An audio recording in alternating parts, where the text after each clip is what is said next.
So yeah, without further ado, let's get started on the deck. We start off with 3 Exosister Martha. She makes the deck go. She is the reason why the deck can compete at the way it does. Whenever if you control no monsters or all Xyz, you can reveal her, special summon her, and then special summon Ellis. It is the main starter. It is the card you almost always want to see in your opening hand because she makes all of your combos go. And then if you don't Xyz with her and you just leave her out on the field, whenever a card moves out of your opponent's graveyard, so whether you move it or they move it, you can actually summon on top of her. So out of all the Exosisters, the most versatile, highest attack, genuinely makes the deck go. Never run any less than 3. If you are, you probably don't have all 3 of them, or you're just handicapping yourself on purpose, but always run 3 Martha for sure. And then to follow up with her, 3 Ellis, the best extender the deck has. Whenever you control an Exosister monster, so it doesn't have to be just her, or it can also just be her, but like any Exosister monster, you can special summon this card. Extends your plays, great combo piece. You need her for Martha in order to make them live at any given time. And then you also run this in conjunction with your trap card Validesl. I mean, honestly, this is her and Martha are the 3 that I would say to max out the most. I mean, the rest is up to your preference, but myself, I like running 2 Stella. You know, you can bump her up to 3, but sometimes she can be a bit cloggy. You can special summon another Exosister monster from your hand, and then if you control Alice, you gain 800 life points. It's not bad to extend, or not really. Is it extend? Yeah, you can use her to kind of summon out one of your other ones that can't special summon. So it's not too bad, but at 2 I enjoyed it enough. Just because at 3 I feel it would be too cloggy. And then we've got 2 Sophia. Pretty good card. If you control another Exosister monster, you can draw a card. You always like to draw cards in here. It does interfere a little bit with prosperity, but if you don't have prosperity, you know, Sophia is always a play you can always go into. Always getting extra draws is never a bad thing in Yu-Gi-Oh! And then like the only one monster that I would consider like kind of bad, just because like it's not bad to mulligan your hand, especially if you have something that you can't summon at this point, or you know, if you have a Capra-Divern that you don't want to use right away or whatnot. Irene isn't too bad. When it's summoned, reveal 1, put it at the bottom of the deck, draw 1. She's not bad, but it's not one you want to open with. You usually want to summon this off of Validesl, just so that you can go there, and the only reason you even run it is so that you can make Validesl with her and Sophia. But it's not too bad. Well, it's not that good, but it also isn't that bad. You run it just because you need a name. And then for our hand traps, we're only running 5 monster hand traps and then 3 trap ones. 2 Ash Blossoms just to stop these searches against certain matchups that like to search, and then a card that a lot of people will dislike, and I do not blame them, Dimensional Shifter. D-Shifter, if you get it to go off at the absolute worst, you stall them for the turn. At the absolute best, you basically ensured yourself the game win. Pretty good. We don't really rely too much on our graveyard ourselves, so we don't really mind that any of the Exosisters are banished once, you know, they're used for material for the Xyz monsters. But, I mean, it's not the standard hand trap lineup. You can also run DD Crows if you like, but I side into those because I like D-Shifter and I don't want Crow and Shifter to interfere with each other too much. So, those are the monster lineups for the deck. Next up, we're going to go ahead and go through the spell and trap card lineup. So for our Exosister spells, 3 packs allows us to add any Exosister card from deck to hand at the cost of 800 life points. We're usually going to, pardon me, we're usually going to add one of the pieces in order for us to go out, so, or you search for Martha. pretty good. It's also a good kind of card to set up some of your trap lineups if you don't open up with them. You can search with Michaela's one of them, and then you can use packs to search out the other trap card. Trying to get the combo going there, but really good. Run 3 of at any given point. And then one of the more underrated cards I feel, Caperdibern. Just like when you XE summon, being able to call any card that you feel is going to be a threat to you. So you can call out Nibiru, Imperm, Effect Veiler, anything like that. So that you can stun or just stall it out. And then one of the more underrated aspects of it, and one that did come up a lot at regionals, was whenever an attack is declared involving an Exosister monster, destroy a spell trap card on the field. You know, sometimes people like to set their traps before, you know, the main phase 2. They'll set them in the main phase 1, so if they attack your Exosister X monster, just pop one of their back rows.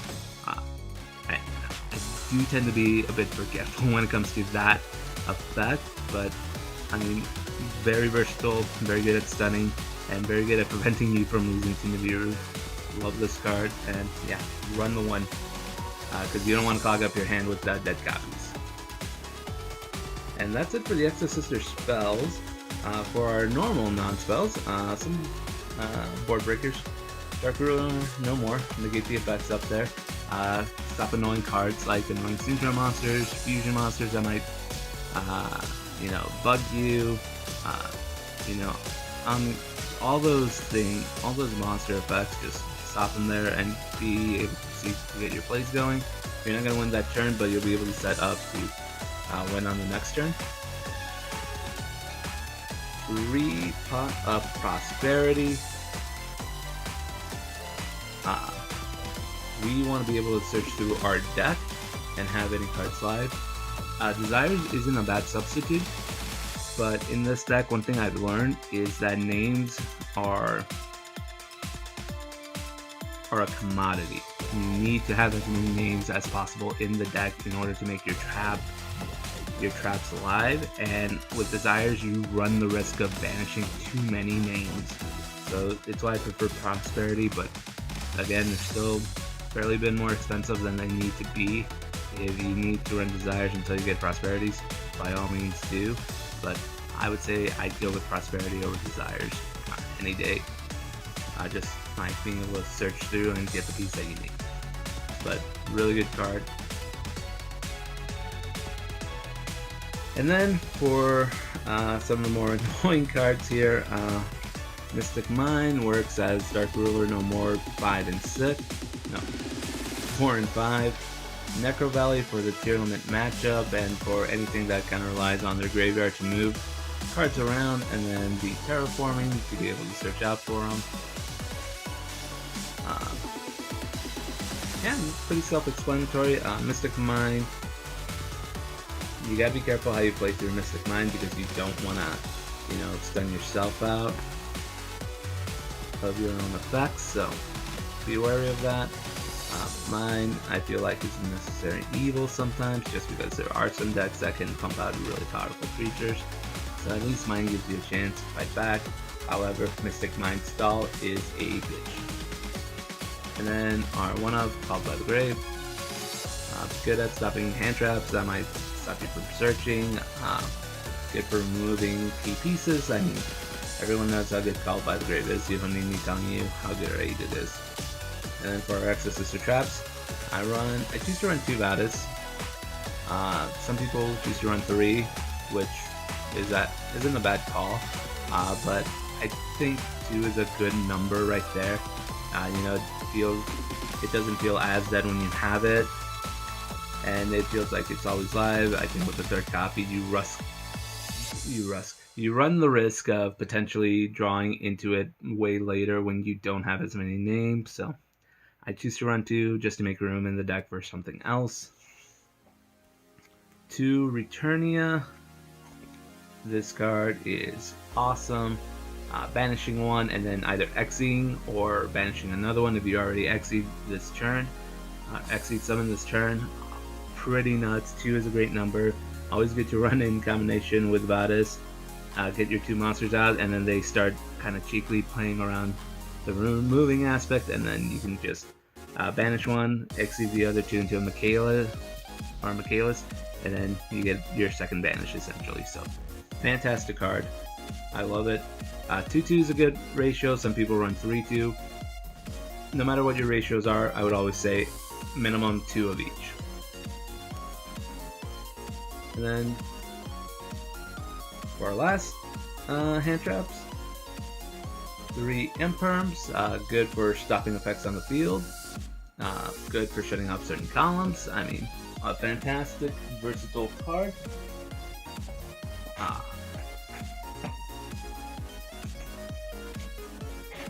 Yeah, fantastic, versatile card, and honestly,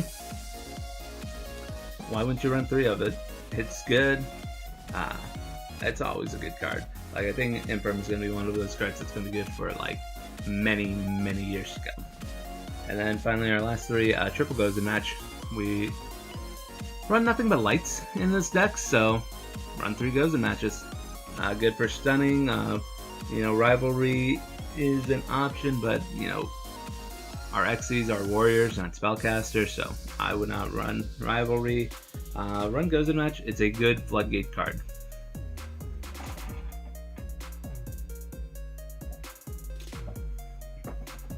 Anyway, now on to the extra deck. We're going to go ahead and start off with our Exosister Xyz. 2 Caspitels. Whenever you summon, or you Xyz summon her, either player can special summon monsters from the graveyard. And then for the detach effect, you can search an Exosister monster. Honestly, summoning this out on your turn, just so you can get your play extensions going, or summoning it out during your opponent's turn, just to stop them from special summoning from the graveyard. Very versatile card, very great card. 2 for sure. And then 1 Gabri. The quick effect to negate a monster effect does come in, but the main reason you also run her is to basically be a game ender. Her detach effect is detach 1, all Xyz monsters you control will gain 800. So it's a lingering one, so once you detach and then you send her away, no matter what you summon out, they will gain 800. Fantastic card, great combination with Magnifica to be the game ender. I know I've done that a few times where I have the clearing for Magnifica, 36, so 7200 damage with her, with Gabrain out, will instantly win you the game. A Sophiel is a card that you can run in multiples of whenever it's summoned. Your opponent cannot activate effects in the graveyard, so fantastic against certain matchups. 1 to 2, really up to you. I go with 1 just because I'm running the Ultimate Slayer package, and I have to dedicate a couple slots for Ultimate Slayer targets.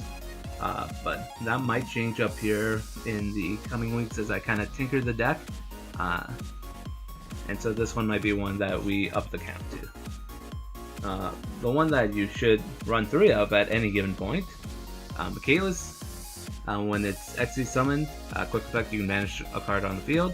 Detach 1 to search for your Exosister spell or trap cards. I mean, honestly, it is the best Xyz monster in the deck. Fantastic at interrupting your opponent, stunning your opponent.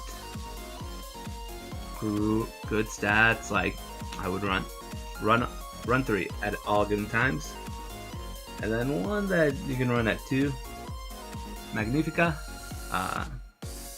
You can attack twice, detach to banish when a card or effect is activated, detach to, or send back Xyz monster attached to it, and then special summon it back. So you usually run it in conjunction with Michaelis to get another banish on the field, and it's a game ender. If you get Magnifica out during your turn, you're basically going to be going for the game, and you should be able to win most of the time, because at that point you stun out your opponent's cards long enough that you're going to get the win.